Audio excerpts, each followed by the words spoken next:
Thermodynamics में कुछ basic terms हैं जिनकी क्लियर अंडरस्टैंडिंग बहुत ज़रूरी है। जैसे कि पहला टर्म है थर्मोडायनामिक स्टेट। थर्मोडायनामिक स्टेट का क्या मीनिंग होता है? जैसे कि मैकेनिक्स में हम स्टेट ऑफ मोशन को उसकी पोजीशन, वेलोसिटी और एक्सेलरेशन से डिस्क्राइब करते हैं, वैसे ही थर्मोडायनामिक्स में जो हमारा सैंपल है सब्सटेंस का या गैस है, उसकी स्टेट को हम प्रेशर, वॉल्यूम और टेम्परेचर से डिस्क्राइब करते हैं। तो थर्मोडायनामिक स्टेट को बेसिकली जो डिस्क्राइब करने वाली क्वांटिटीज हैं, बताने वाली क्वांटिटीज हैं, प्रेशर, वॉल्यूम और टेम्परेचर को, इनको हम थर्मोडायनामिक वेरिएबल, स्टेट वेरिएबल या थर्मोडायनामिक कोऑर्डिनेट्स कहते हैं। ये तीनों क्वांटिटीज आपस में रिलेटेड होती हैं।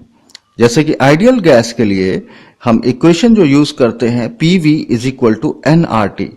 अब इसमें से कोई भी दो फिजिकल क्वांटिटीज अगर हमको पता है तो तीसरी अपने आप ही पता है। अब जैसे प्रेशर और वॉल्यूम हमको पता है तो PV is equal to nRT से टेम्परेचर अपने आप ही पता है। तो जो थर्मोडायनामिक स्टेट है, इसको डिस्क्राइब करने के लिए अगर हम कोई भी दो क्वांटिटीज बता देते हैं तो उसकी स्टेट डिस्क्राइब हो जाती है।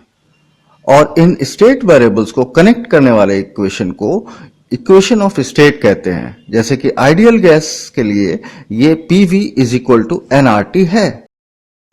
नेक्स्ट आता है थर्मोडायनामिक सिस्टम।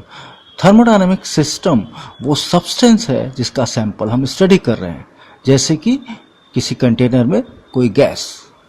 सिस्टम के अलावा जो बचा हुआ यूनिवर्स का पोर्शन है उसको हम सराउंडिंग बोलते हैं। तो इस प्रकार से चार चीजें हो गई।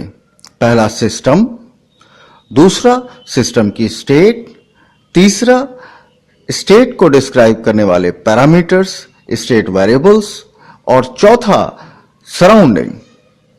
अगर कोई थर्मोडायनामिक सिस्टम एक स्टेट से दूसरी स्टेट पे ले जाया जाता है तो जो प्रोसेस होता है, जो तरीका होता है ले जाने का, उसको हम थर्मोडायनामिक प्रोसेस बोलते हैं।